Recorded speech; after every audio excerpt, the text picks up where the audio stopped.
smile to fool her all the time. And I hated it. Wow, this stew tastes like mud. What did you do to it, you insane woman? Dad? What you telling me? Do you like? Woohoo! Mi contento. As a kid, I never had the courage to tell Mom what a jerk he was, because I knew she'd be sad. But every time he did that and smirked at me, I knew that Mom would soon catch on to his words, and it would end bad. And over time, Mom learned more English from her neighbor friend, and she realized that all these years, Dad had just been giving her hatred. Their fights got bigger, and one day when I was in the 7th grade, Mom finally decided she wanted a divorce. When I had to choose a parent, of course I chose Mom. We took off to Mexico that same night. Mom, are we going to Grandma's? Oh, mi amor. Grandma moved away a long time ago, but we have a new loving family here. A new family? The cab stopped at a huge mansion and a strange man ran towards us and hugged Mom. He also said something to me, but I didn't get a word. Mom then took me to a room and it was all ready for me. Mom, what's going on? Who's this man? As Mom started telling her secrets one by one, I kept sinking deeper into the bed. That's Carlos, and he used to be my boyfriend long ago. If your grandma hadn't forced me to marry your dad, we would have been a big, happy family already. And you know what? He has a son your age, Matthew. What was I just hearing? Mom, I left my school, my friends, my whole life in New York for you. And you created your own family here and didn't even tell me about it? How could you keep all this from me? She kept explaining, but I just asked her to leave the room and slammed my door hard. It was so much to take in, and I just wanted to cry. Suddenly, I heard a loud, non-stop knocking on my door. Who is that? Okay, wait, stop that, I'm coming. I opened the door to find a boy standing outside, grinning at me. Who are you, man? Lost your way?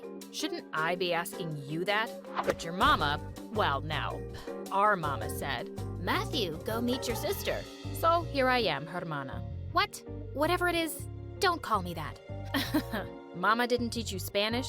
Also, I heard New Yorkers are very stylish. But look at you. You're worse than my ex-girlfriend. Hey, that's a joke, okay? Don't cry. Can you do me a favor and please get the heck out of here? I made him leave, but he left loads of mud on the carpet. That night at dinner, Mom introduced me to everyone and Carlos even made a toast to me. But after that, they all started talking in Spanish. Was I invisible? I stood up to leave, but then Mom held my hand. Where are your manners? We're having family time, Mia. Family? You all are clearly a family, Mama, excluding me. I don't even understand your language. Oh, mi amor, just use the language of love. It's easy. Try it. Mom, can't you see? I feel so left out, but you're just joking about it. I shook her hand off and walked up to my room. The next day, I was joining school and thought at least that would give me some relief. Until Matthew came and sat right next to me. Holy moly.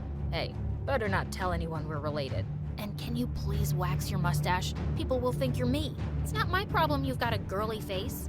He hit my face with a book and suddenly the teacher yelled, What's going on there? Ma'am, can you believe it? She's asking me to be her boyfriend, but I told her, I already have eyes for you. I was sure the teacher was gonna kick him out now, but to my surprise, she giggled. Oh, stop it, you. What? Who was this boy? Soon I realized Matthew was the coolest kid in school. All the girls and even the teachers adored him for his crazy jokes.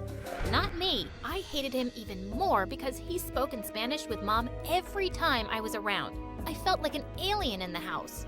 That Christmas, Carlos was gonna host a grand party, but I wasn't interested. I think I have an important exam that day, and in the evening, I have dance practice. Liar, we don't have any exams on Christmas. And dance practice? You can barely walk. Ugh, I was gonna kill him. Seeing Mom and Carlos's faces, I could tell they wanted me to attend, so I reluctantly said yes. And the party wasn't that bad. I got to meet a handsome boy, Leo, and he was Carlos's business manager's son. Hey, I know you must already have a boyfriend because you're so pretty. But I have to say, you have the most dreamy eyes. I've been watching you for hours. OMG, that made me blush. Thanks. Actually, I don't have a boyfriend yet.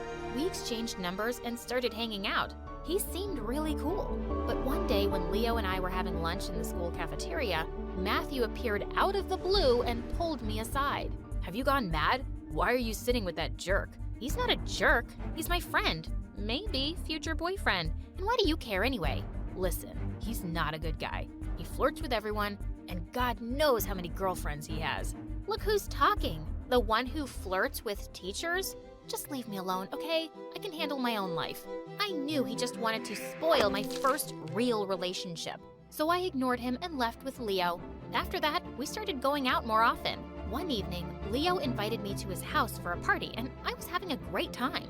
As we were dancing, Leo suddenly pulled me closer, and my heart skipped a beat. Oh, Hermosa, thank God you flew all the way from New York just for me. He held my face, and we kissed. Suddenly, someone kicked Leo hard, and he went flying into a wall. Matthew, what are you doing here? Just protecting you from this virus. He took my hand and started walking out, but I pushed him away. You crazy idiot! You're the virus that's destroying my life. Why can't you just let me breathe? Breathe all you want, but see this first. He took out his phone and showed me Leo's Instagram page. It had a video of me and him kissing under the caption, 100th kiss from a New York chick. The page had videos of him kissing 99 other girls too. It looked like one of Leo's friends here had been making our video and was broadcasting it live for him. I jumped on Leo and scratched his face. Ah! The New York chick has gone crazy like her mad brother. Someone save me. Shut your dirty mouth. I trusted you, you mud mind. And I started pulling his hair like crazy. Matthew gave him a nice punch and then took me home. I felt really embarrassed for not listening to Matthew before. He'd only been looking out for me. So the next day at school, I sat next to him. Not so worried about this life-destroying virus now? Yeah, I realized it's better to have him as a friend than an enemy. I thanked him for the night before, and he just laughed and hit my face with a book again. As days passed, we became good friends. I also decided to talk to Carlos and Mom and apologize for being so neglectful, but they surprised me instead. Princesa, we have some exciting news for you. See, mija, your 15th birthday is coming, and here in Mexico, we call it quinceañera. It's a grand family party. You'll love it, but why do you want to do this for me? You know, after I've been, well, not so nice. 'Cause we're family, estúpida. And you're no less than Matthew to me. I want to do this for my daughter. I felt so stupid for not seeing this before. These people really cared about me, just like the family I'd always wanted. On the day of the party, I could already hear music and people laughing and talking as I got ready. I walked out all dressed in their traditional way, and everyone clapped for me. Just then Matthew barged into the room looking mad. Stop the party, Papa. This girl doesn't deserve any of this love and attention. What? Matthew, calm down. Estelle is your nothing. She's my nothing, Papa. What's gotten into you, man? I was horrified when I saw what he had in his hand. It was my diary. Oh my God, no. After all this effort we've been making for you, this is what you really think of us? You suck. Matthew, enough. What are you talking about? Oh, let me read it out loud, Papa. This place is hell on earth. I hate their food, their language, this house. Carlos is so loud and annoying. Why is he so desperate to be my dad? Probably because his own son is a loser with half a brain. They're both stupid and I deserve better. There was a pin-drop silence as everyone stared at me. You should have never taken my diary, you jerk. And yes, I wrote this, but that's when I first came here and I was having a really hard time adjusting. I was just mad, and I didn't really mean it. This is not how I feel now. Carlos, Mom, I promise, I really like being part of this family. You're not part of this family, Estelle, and you never will be. And before I could stop myself, I said the stupidest thing ever. Oh, shut up, Matthew. You're not part of this family either, 'cause you're adopted. It was something Mom had told me once, and Matthew didn't know about it. Now he did, because I just blurted it out. Carlos turned white, and Mom looked raging mad. What a lame thing to say, Estelle. As if. Tell her, Papa. Papa? Why do you look like that? Oh, Matthew. I meant to tell you on your 16th birthday. I promised I was going to, son. Matthew looked stunned. Carlos walked over to him, but suddenly he just pushed him aside and ran out. Carlos went after him, while Mom turned to me. I raised you better than this, Estelle, but it seems you're more like your dad, hurting good people for no reason, hurting your family. I'm so disappointed in you. Party's over, everyone. As the guests started leaving, I ran to my room in tears. I felt terrible. Even if Matthew had read my diary, I'd done something 10 times worse. And the next day, I was back to being the alien of the house. Nobody was talking to me, and I deserved it. Matthew wouldn't even look at me in school. Anytime I went near him, he walked the other way. I tried for days to make it up to him. One evening, I sneaked into his room, finished his history paper, and left it on his desk. When he came home, he took one look at it, tore it up, and threw it in the trash. Then I had an idea for a gift that I was sure to make him forgive me. I used all my savings to get him a signed basketball from his favorite player. But when I looked into his room later, I was horrified to find him slashing it with a paper cutter. Oh my God, what are you doing? This was signed by— I don't care. I just want you to stop doing things for me and stay out of my face. How do I make you believe that I'm really sorry, Matthew? I'll say it in Spanish. Lo siento mucho. There's nothing you can ever say or do that will make things okay. Now please, get lost. It just looked like things were ruined between us for good. But one evening, I was walking a few blocks away from our house when I saw two boys wearing masks drag Matthew into an alley and start beating him up. I charged at them while screaming, and with the baseball bat I had, I hit one of the boys straight in the knee, while the other one ran away. As he fell down, I pulled his mask off. Leo, don't you dare touch my brother again, estúpida. I left him there crying on the ground and helped Matthew up.